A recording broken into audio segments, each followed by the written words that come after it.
You ever have that moment where you realize you can't go back? Not because you don't want to, but because you burned the bridge and not just a little spark either. I mean, full blown action movie explosion, slow motion, sunglasses on, walking away without looking back, and maybe, just maybe, that's exactly what you needed to do. See, there's this weird little trick our brain plays on us. We start telling ourselves these bedtime stories. Maybe I can fix it. Maybe if I'm patient. Maybe if I just keep smiling, even though my soul is clearly trying to crawl out of my body. Nah. Some things aren't meant to be fixed. Some bridges, they're supposed to burn so bright you can see the next chapter by the light of the flames. And you know what's hilarious? When you first light it up, you feel like the villain in your own story. You're sitting there thinking, oh man, maybe I overreacted. Maybe I should have just sent a polite email instead of, metaphorically setting everything on fire. Meanwhile, life's just sitting there in a lawn chair with a soda like, finally, welcome to the show. Took you long enough. I used to live this tiny, tiny life. Like I was trying to fold myself into a suitcase that was 2 sizes too small, always shrinking, always apologize, always saying yes to things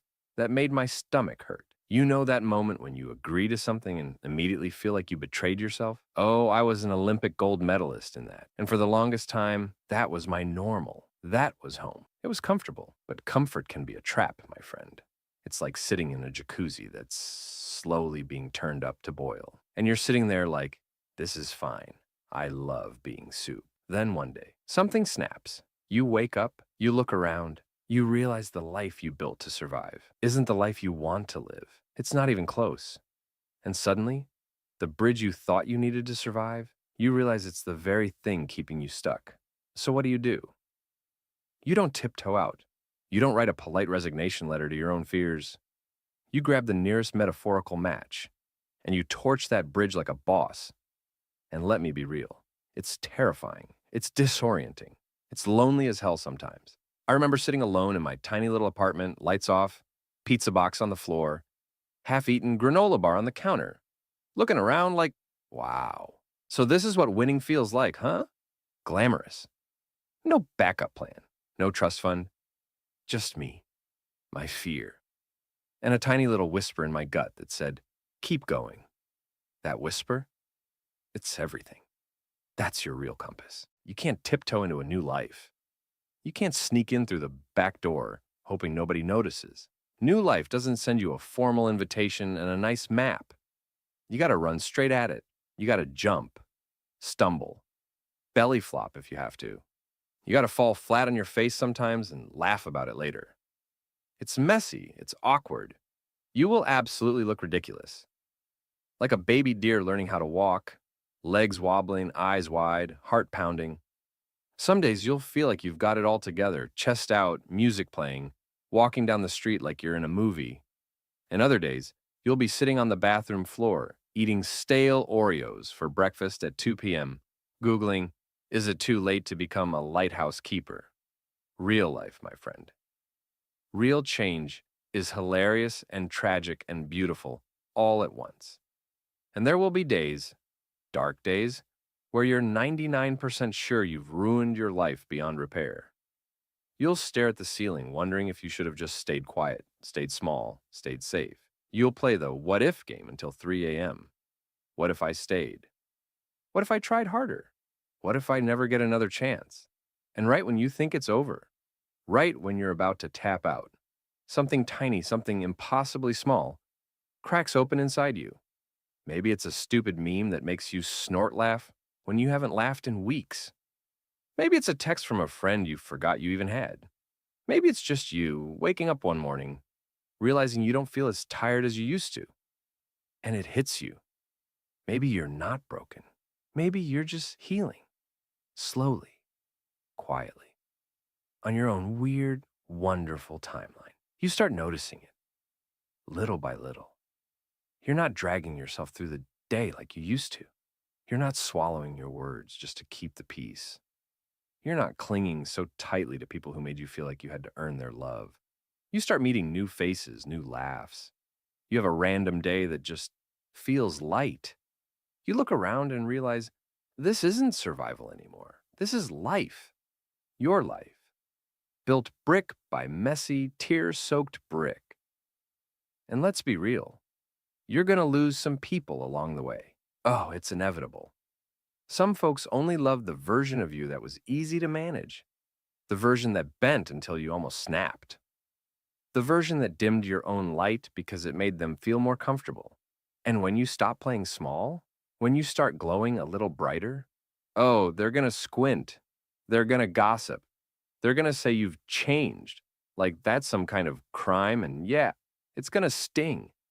It'll make you second guess yourself on the bad days. You'll wanna grab them by the shoulders and say, no, no, wait. I'm still good. I'm still lovable. But don't. Don't explain your evolution to people who are committed to misunderstanding you. Let them squint. Let them talk. Let them stay on the other side of the burned bridge, clutching their little flags of judgment. Wish them well, with love even. But don't go back. Don't rebuild that bridge just because loneliness gets loud. Not every empty seat at your table is a tragedy. Sometimes it's a blessing, because on this side of the fire, it's different. It's wilder. It's freer. You find yourself doing things you didn't even know were possible. Saying no, cleanly, kindly, and firmly. Setting boundaries without a panic attack. Laughing louder. Loving deeper. Protecting your peace like it's sacred, because it is. You discover you don't need everyone to approve of you to sleep well at night. You realize you don't have to explain yourself to be worthy. You just are. And don't get it twisted. There will still be days you miss the old life. Nostalgia's a sneaky liar like that. It'll whisper, remember how simple it used to be? It'll conveniently forget to mention how much you hurt, how exhausted you were from pretending, how small you had to make yourself just to fit in. Of course it was easier. So is staying in bed all day, binge watching reality shows. So is scrolling your phone into oblivion instead of facing your dreams. But easier isn't the same as better. Easier isn't free. Easier was killing you slowly, smiling on the outside, shrinking on the inside. Every tear you cry now, that's not weakness. That's not failure. That's old weight finally leaving your body. That's you wringing out all the survival mode coping you no longer need. Every awkward first step you take, that's new muscles growing where fear used to live. Every terrifying decision you make to move forward, even when your voice shakes, even when your hands tremble, that's a foundation being laid for a life that's actually worth living. A life that feels like home in your own skin. So if you're sitting in the messy middle right now, knee-deep in the ashes of what you used to be, wondering if you're crazy for dreaming of more, you're not crazy. You're becoming. You're shedding the old you, the one who thought survival was the best you could hope for. It's painful. It's uncomfortable. It's downright ugly sometimes. But oh, my friend, on the other side of this, you won't even recognize yourself. You'll be stronger, softer, sharper, wiser. You'll laugh louder. You'll live bigger. You'll love deeper. And you'll never, ever want to go back to the cage you once called home. And when, not if, but when, your mind starts panicking, when that tiny voice creeps in whispering, maybe you should turn back. Maybe it was safer there. Maybe you should try rebuilding that old bridge. Smile. Smile like you know a secret, because you do. You know that the best things in life happen after the bridge burns, after the fear, after the fall, after the leap of faith you barely thought you could survive. Maybe one day, you'll be sitting at a dinner table with people who truly see you, or working a job that lights you up, or dancing barefoot in a living room you built with your own two hands. And you'll pause, you'll look around, and it'll hit you like a tidal wave of gratitude. This is it. This is my real life. And I made it here because I didn't give up when it got ugly. I didn't quit when it got lonely. I didn't run back to safety. I let it burn. Burn the bridge. Burn it with fierce love for yourself. Burn it with thankfulness for the lessons. Burn it with a fire so bright the next version of you can find their way home by the light of your courage. And when it gets dark, when it gets scary, when it gets lonely, Remember, you're not soup. You're not stuck. You're not lost. You're finally gloriously free.